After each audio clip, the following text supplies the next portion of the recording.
Capítulo 11. Había un hombre enfermo llamado Lázaro, que era de Betania, el pueblo de María y Marta, sus hermanas. María era la misma que ungió con perfume al Señor y le secó los pies con sus cabellos. Las dos hermanas mandaron a decirle a Jesús: «Señor, tu amigo querido está enfermo». Cuando Jesús oyó esto, dijo: «Esta enfermedad no terminará en muerte, sino que es para la gloria de Dios, para que por ella el Hijo de Dios sea glorificado». Jesús amaba a Marta, a su hermana y a Lázaro. A pesar de eso, cuando oyó que Lázaro estaba enfermo, se quedó 2 días más donde se encontraba. Después dijo a sus discípulos: «Volvamos a Judea».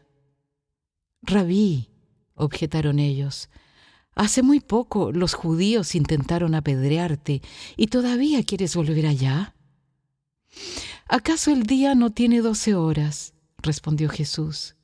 «El que anda de día no tropieza, porque tiene la luz de este mundo, pero el que anda de noche sí tropieza, porque no tiene luz». Dicho esto, añadió: «Nuestro amigo Lázaro duerme, pero voy a despertarlo». «Señor», respondieron sus discípulos, «si duerme es que va a recuperarse». Jesús les hablaba de la muerte de Lázaro, pero sus discípulos pensaron que se refería al sueño natural. Por eso les dijo claramente: «Lázaro ha muerto, y por causa de ustedes me alegro de no haber estado allí, para que crean, pero vamos a verlo». Entonces Tomás, apodado el Gemelo, dijo a los otros discípulos: «Vamos también nosotros, para morir con él».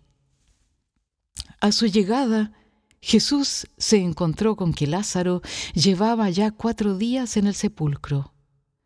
Betania estaba cerca de Jerusalén, como a 3 kilómetros de distancia, y muchos judíos habían ido a casa de Marta y de María a darles el pésame por la muerte de su hermano.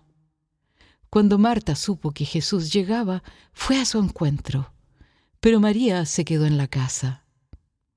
«Señor», le dijo Marta a Jesús, «si hubieras estado aquí, mi hermano no habría muerto. Pero yo sé que aún ahora Dios te dará todo lo que le pidas». «Tu hermano resucitará», le dijo Jesús. «Yo sé que resucitará en la resurrección en el día final», respondió Marta.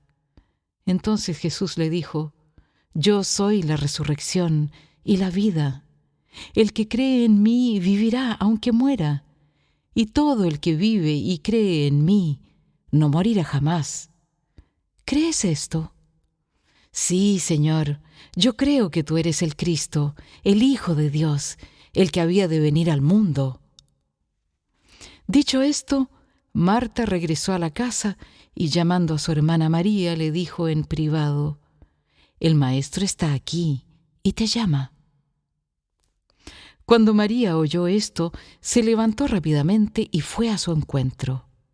Jesús aún no había entrado en el pueblo, sino que todavía estaba en el lugar donde Marta se había encontrado con él. Los judíos que habían estado con María en la casa, dándole el pésame, al ver que se había levantado y había salido deprisa, la siguieron, pensando que iba al sepulcro a llorar.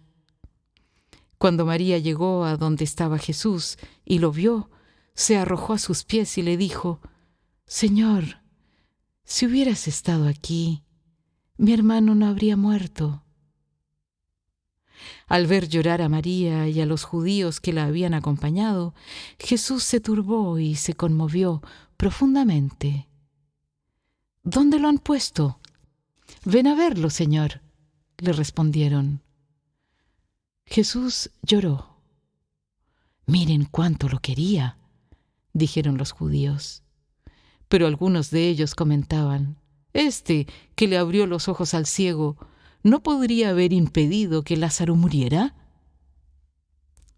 Conmovido una vez más, Jesús se acercó al sepulcro. Era una cueva cuya entrada estaba tapada con una piedra. «¿Qué «Quiten la piedra», ordenó Jesús. Marta, la hermana del difunto, objetó: «Señor, ya debe oler mal, pues lleva 4 días allí». «¿No te dije que si crees, verás la gloria de Dios?», le contestó Jesús. Entonces quitaron la piedra. Jesús, alzando la vista, dijo: «Padre, te doy gracias porque me has escuchado. Ya sabía yo que siempre me escuchas, pero lo dije por la gente que está aquí presente, para que crean que tú me enviaste». Dicho esto, gritó con todas sus fuerzas: «¡Lázaro, sal fuera!». El muerto salió, con vendas en las manos y en los pies y el rostro cubierto con un sudario. «Quítenle las vendas y dejen que se vaya», les dijo Jesús. Muchos de los judíos que habían ido a ver a María y que habían presenciado lo hecho por Jesús creyeron en él. Pero algunos de ellos fueron a ver a los fariseos y les contaron lo que Jesús había hecho. Entonces los jefes de los sacerdotes y los fariseos convocaron a una reunión del consejo. «¿Qué vamos a hacer?», dijeron. «Este hombre está haciendo muchas señales milagrosas. Si lo dejamos seguir así, todos van a creer en él y vendrán los romanos y acabarán con nuestro lugar sagrado e incluso con nuestra nación». Uno de ellos, llamado Caifás, que ese año era el sumo sacerdote, les dijo: «Ustedes no saben nada en absoluto. No entienden que les conviene más que muera un solo hombre por el pueblo, y no que perezca toda la nación». Pero esto no lo dijo por su propia cuenta, sino que, como era sumo sacerdote ese año, profetizó que Jesús moriría por la nación judía, y no solo por esa nación, sino también por los hijos de Dios que estaban dispersos, para congregarlos y unificarlos. Así que desde ese día convinieron en quitarle la vida. Por eso Jesús ya no andaba en público entre los judíos. Se retiró más bien a una región cercana al desierto, a un pueblo llamado Efraín, donde se quedó con sus discípulos. Faltaba poco para la Pascua judía, así que muchos subieron del campo a Jerusalén para su purificación ceremonial antes de la Pascua. Andaban buscando a Jesús, y mientras estaban en el templo comentaban entre sí: «¿Qué les parece? ¿Acaso no vendrá a la fiesta?». Por su parte, los jefes de los sacerdotes y los fariseos habían dado la orden de que si alguien llegaba a saber dónde estaba Jesús, debía denunciarlo para que lo arrestaran.